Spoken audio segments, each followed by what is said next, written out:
So what we're checking out today is the Poco F6, and truly one of my most favorite phones was originally the Poco F1, and if you haven't seen our video for it, you should definitely go check it out. This phone was really a beast, and it still continues to be. Every time I post a picture or any video about this, people constantly tell us in the comments of how they still use this and love this phone, and as do we. This is one of the greatest phones made by Poco. It is their first phone as well, and this is the Poco F6 now, 6th generation.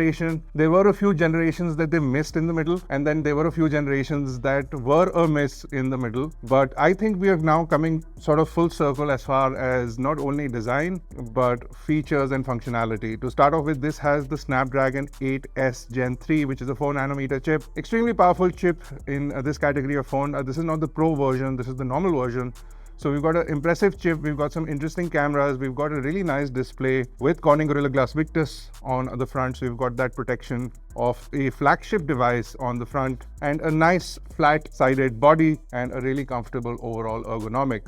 The display is a 6.7-inch 2712 by 1220 pixel resolution display. We've got over 420 pixels per inch, and we've got over 2400 nits of peak brightness, which is impressive. We'll also have details on HBM and standard brightness and other specs that we miss out in the description below, so you can go check those out. As far as pricing is concerned, this is going to be a more mid-ranger device, but the specs are definitely up there with the flagships today. We've got a really nice matte textured back panel. We've got this textured glass feel on the back here, and we also have a ring light-esque light at the back. This is not color changing, and while this appears to be a fingerprint sensor spot, it's really not. The fingerprint sensor is still in the display, and it's fast and responsive. As far as bezels are concerned, you can see that there are minimal bezels on the phone. A little bit of a chin over here, but really symmetrical bezels on three sides. It's got a nice flat design. I really like the overall look and feel. And the phone weighs in at about 180 grams. That also makes it a pretty good as far as ergonomics are concerned. One more thing that this phone has, which is nice, is the IP64 rating, which definitely makes this better than some of the other phones that are available in the market with no IP rating whatsoever. As far as cameras are concerned, we've got two cameras on the back over here, a 50 megapixel main camera with an f1.6 aperture.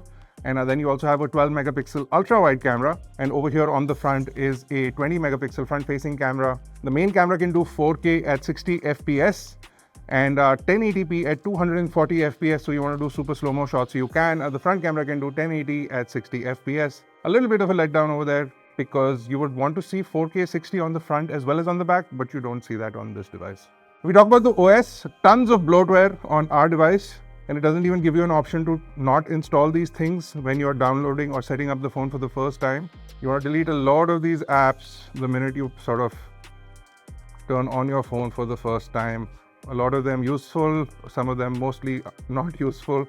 Facebook, Snapchat, LinkedIn, if you don't use them, delete them, because we didn't install them, they came preloaded. Speaking of preloaded, this has Xiaomi's Hyper OS, which has become a really nice operating system over the years. The fact that they're dumping it on every Xiaomi and sub-brand device is good, because the overall compatibility is nice, and you like the animations, you still get Poco's look and feel. So a Poco launcher on top of it, but you are basically getting Xiaomi Hyper OS. A few years of software updates and a few years of security updates are promised, but we'll get to know more in a few hours, so we'll have that information dumped in the description below.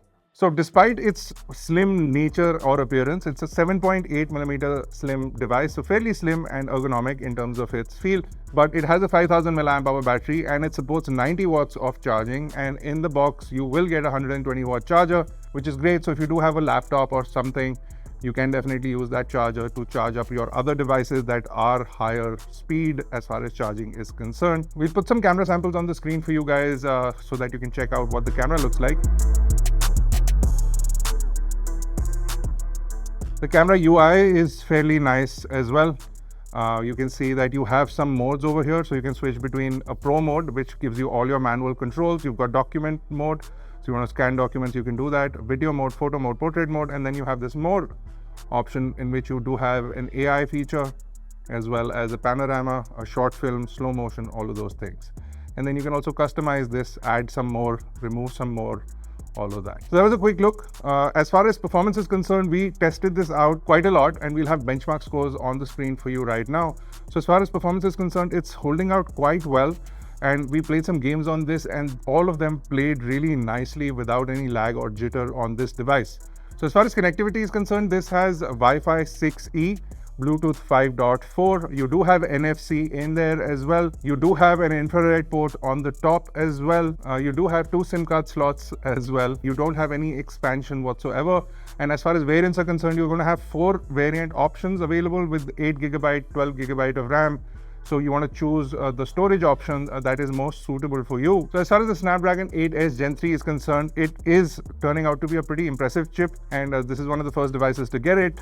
We'll see probably more devices with it, but this one seems to be promising. What are your thoughts on this device? Pricing, links to buying are in the description below. What else would you like to test in this device? Let us know in the comment section below as well.